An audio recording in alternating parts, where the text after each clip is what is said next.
मुसलमानों की आबादी के मुताल्लिक़ कहा जा रहा है कि फ़िरक़ा परस्त ताकतें मुसलमानों की आबादी को बढ़ा चढ़ा कर झूठा प्रोपेगेंडा कर रहे हैं और मुल्क में खौफ व हिरास का माहौल पैदा किया है। इस सिलसिले में साबिक़ chief election commissioner doctor SY Qureshi हैं, जिन्होंने इस प्रोपेगेंडे के मुताल्लिक़ एक तफ़सीली किताब लिखी है, जिसमें हुकूमत के मुख्तलिफ़ डेटा पेश किए हैं। इस ताल्लुक़ से बात करने के लिए हमारे साथ हैं डॉक्टर SY कुरैशी साहब। ये जो सेव कॉन्स्टिट्यूशन कमेटी की जानिब से जो ये प्रोग्राम का ऑर्गेनाइज़ किया गया है, जहाँ पर फ़िज़िकल लॉन्च आपकी किताब का पहली बार मुल्क में आज हुआ है। कुरैशी साहब फरमाइए कि आखिर क्या ज़रूरत पेश आई थी इस किताब को तसनीफ़ करने की? देखिए, ये एक्सीडेंटली ये किताब शुरू हुई। मेरा तो कोई इरादा नहीं था। मेरे पास UNFPA के कोई लोग आए कि मुसलमानों में फैमिली प्लानिंग कम है, कैसे बढ़ाई जाए, उसका एक स्ट्रैटेजी पेपर आप लिखिए, क्योंकि आप कम्युनिकेशन के एक्सपर्ट हैं। तो मैंने कहा, भाई देखो, ना तो मैं इस्लामिक स्कॉलर, ना मैं फैमिली प्लानिंग डिपार्टमेंट में कभी रहा, पर उनका इसरार पे मैंने एक पेपर लिखना शुरू किया। तो उस पेपर को जब मैंने लिखा तो मेरे भी आंखें खुली और दिमाग खुला, क्योंकि मैं भी इन मिथ्स का शिकार था। मुझे भी फीलिंग ये थी कि मुसलमानों में इतने बेतहाशा बच्चे होते हैं कि वो पॉपुलेशन को बढ़ाने में बहुत वो रोल प्ले कर रहे हैं। तो लेकिन बाद में मैंने पाया, जब किताब देखी, कि एक्चुअली मुसलमान को ही सिंगल आउट करना एक तो ठीक नहीं, क्योंकि अगर मुसलमानों की का बर्थ रेट सबसे ज़्यादा है तो हिंदुओं का नंबर 2 पे है, और हिंदुओं की तो तादाद भी इतनी ज़्यादा है कि अगर वो हाई बर्थ रेट करेंगे तो पॉपुलेशन एक्सप्लोजन होगा। सर, ये इस ताल्लुक़ से बताया ये जा रहा है कि जिस बात को प्रोपेगेंडा बताया जा रहा है, ये हिंदू वर्सेस मुस्लिम किया जा रहा है जी। कि मुसलमानों की आबादी बढ़ जाएगी और उनकी तादाद इस कदर हो जाएगी कि चंद सालों बाद हिंदुओं के लिए मुल्क में जगह नहीं रहेगी या पावर में जगह नहीं होगी। इसमें कितनी सच्चाई है? देखिए, ये 1951 में हिंदू और मुसलमानों में कोई 27 करोड़ का गैप था। 27 करोड़ हिंदू ज़्यादा थे 1951 में। अब वो बढ़ के 80 करोड़ हो गए। तो ये कहना कि मुसलमान की तादाद इतनी हो रही है कि वो मेजॉरिटी हो जाएंगे, जबकि हिंदू मुस्लिम का गैप तो 80 करोड़ हो गया 27 से बढ़ के। तो इसलिए ये बिल्कुल बेबुनियाद बात है, लोगों में डर डर पैदा करने के लिए। ये देखो, ये मुसलमान मेजॉरिटी में आ जाएंगे, पॉलिटिकल पावर कैप्चर करेंगे। मैंने एक मैथमेटिकल मॉडल बनवाया। प्रोफेसर दिनेश सिंह दिल्ली यूनिवर्सिटी के वाइस चांसलर होते थे और बहुत बड़े मैथमेटिशियन हैं, कि जिस रफ्तार से ये पॉपुलेशन बढ़ रही है या कंट्रोल हो रही है, वही चलता रहे तो कितने साल में ये जो प्रोपेगेंडा है कि मुस्लिम मेजॉरिटी बन जाएंगे, ये कितने साल में पूरा होगा। उन्होंने मॉडल बनाया कि सवाल ही नहीं पैदा होता, 1000 साल में भी सवाल ही नहीं पैदा होता। बल्कि जिस रफ्तार से हिंदूज की तादाद बढ़ी है, वो तो इसलिए हिंदुओं में खौफ फैलाने के बजाय एक कंफर्ट होना चाहिए। तो इस भरम को और इस मिथ को हमें दूर करना चाहिए। और मुझे लगता है कि जैसे मेरी इस किताब को अच्छा रिस्पांस मिला, बहुत लोगों ने मुझे आके बताया कि हमको ये फैक्ट्स मालूम नहीं थे, ये नहीं मालूम थे। जैसे मैं भी शिकार था इन मिथ्स का, इसी तरह बहुत लोग मिथ्स का शिकार हैं। और जब वो सुनते हैं, फैक्ट्स देखते हैं, मुसलमान और हिंदुओं के बीच में जो 30 साल पहले गैप था एक बच्चे का, अब वो रह के 0.48, यानी आधे बच्चे से भी कम का गैप रह गया है। सर, तो ये इस्लाम और फैमिली प्लानिंग के सिलसिले में भी जो है आपने अपनी किताब द पॉपुलेशन मिथ में लिखा है, ये क्या है?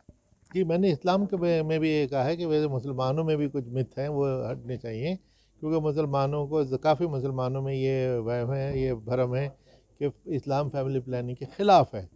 मैंने इस्लाम का पूरा मुताला किया, कुरान शरीफ को गौर से पढ़ा, हदीसें पढ़ी, और मैंने ये पाया कि इस्लाम तो not only Islam family planning का मुखालिफ नहीं है, बल्कि 1400 साल पहले इस्लाम ने फैमिली प्लानिंग की बात की। 1400 साल पहले, जबकि कोई पॉपुलेशन का दबाव पूरे हिंदुस्तान में कहीं नहीं था, दुनिया में कहीं नहीं था उस वक्त। क्योंकि कुरान शरीफ की एक आयत है कि जब नौजवानों, जब तुम्हारे पास मीन्स हो, तुम्हारे पास साधन हो, उस वक्त तुम शादी ज़रूर करना था, क्योंकि शादी करने से तुम जो इधर उधर औरतों को देखते हो, पराई औरतों को, उससे तुम बच जाओगे। तो इससे ज़्यादा फैमिली प्लानिंग की प्रमोशन और एक्सेप्टेंस कहाँ हो सकती है। सर, ये फ़िरक़ा परस्त ताकतों का ये कहना है कि मुसलमान 1, 2, 3, 4 शादियाँ करते हैं, जिससे बहुत सारे बच्चे पैदा करते हैं। यानी पॉलीगमी के वर्ड को जो है कहीं न कहीं एक्सप्लॉइट किया जाता है। इसकी क्या हकीकत है? क्योंकि पॉलीगमी के मुताल्लिक़ आपने भी तहक़ीक़ की है। जी हाँ, 2 बातें इसमें निकल के आई कि 2-2 मिथ हैं इसमें। एक तो पॉलीगमी इंडिया में पॉसिबल ही नहीं है, संभव ही नहीं है। पॉसिबल क्यों नहीं है? क्योंकि औरतों की तरह औरतें ही नहीं है। 1000 मर्दों के मुकाबले में 940 औरतें थीं 2011 के सेंसस में। 2 साल पहले की फिगर थी के 922 औरतें, 1000 मर्द, औरतें 922। तो हर मर्द को एक एक पूरी बीवी भी नहीं मिल रही, तो वो दूसरी और तीसरी और चौथी कहाँ से लाएगा? तो ये जो जेंडर रेशियो एडवर्स है, इससे सब बिल्कुल से क्लियर है कि polygamy is not possible statistically. और ये है ये कहना कि 4-4 बीवियाँ करते हैं, ये झूठ है, पक्का झूठ है। दूसरे ये भी पाया गया, भारत सरकार ही की एक स्टडी थी 1975 की, कि सभी कौमों में थोड़ी बहुत पॉलीगमी है और सबसे कम पॉलीगमी मुसलमानों में, सबसे कम।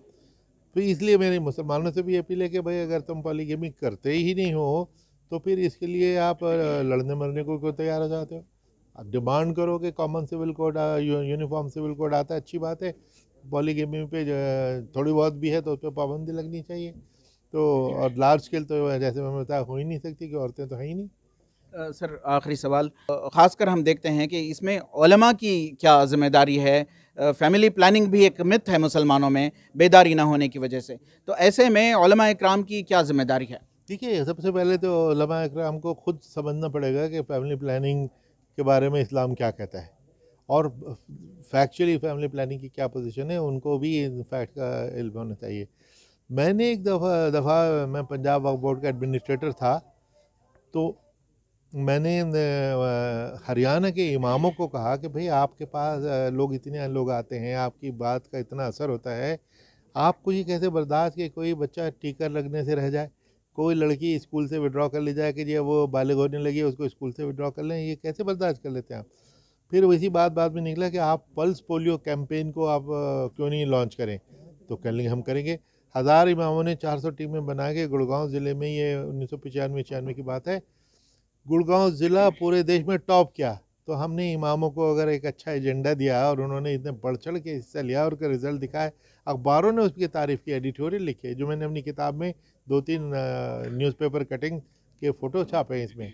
तो उसे आप देखेंगे कि उलमा को अगर इसमें इन्वॉल्व करें, बल्कि इसमें मैंने अपील भी ये की है, रिक्वेस्ट की है कि भाई देखिए, ईरान में, इंडोनेशिया में, मलेशिया, बांग्लादेश, वहाँ पे इतनी अच्छी फैमिली प्लानिंग चल रही है। वहाँ तो मस्जिदों में जुमे के खुतबे में फैमिली प्लानिंग की बात होती है। तो क्यों ना हम अपने उलमा को वहाँ पे भेजें, वो वहाँ से सीख के आएँ और उन कंट्रीज़ के उलमा को यहाँ बुलाएँ कि वो यहाँ के लोगों को समझाएँ। तो इस तरह से मैं समझता हूँ बहुत फ़ायदा होगा। बहुत बहुत शुक्रिया। हम बात कर रहे थे साबिक़ chief election commissioner doctor SY Qureshi से। आज सेव कॉन्स्टिट्यूशन कमेटी की जानिब से उनकी किताब द पॉपुलेशन मिथ का इजरा अमल में आया। इसके मुताल्लिक़ डॉक्टर कुरैशी का कहना है कि मुल्क भर में झूठा प्रोपेगेंडा चलाया जा रहा है, जो न सिर्फ मुल्क के दस्तूर व जमहूरियत बल्कि सालमियत के लिए भी ख़तरा है। और मुसलमानों की आबादी के सिलसिले में भी उन्होंने बताया कि न सिर्फ मुसलमान बल्कि उलमा इकराम पर भी एक बड़ी ज़िम्मेदारी आयद होती है कि फ़ैमिली प्लानिंग को एक बहस का मौजू बनाएं और अवामुन्नास को बेदार करने में इक़दामात करें। रफ़ीक जब्बार, ETV भारत, बेंगलोर।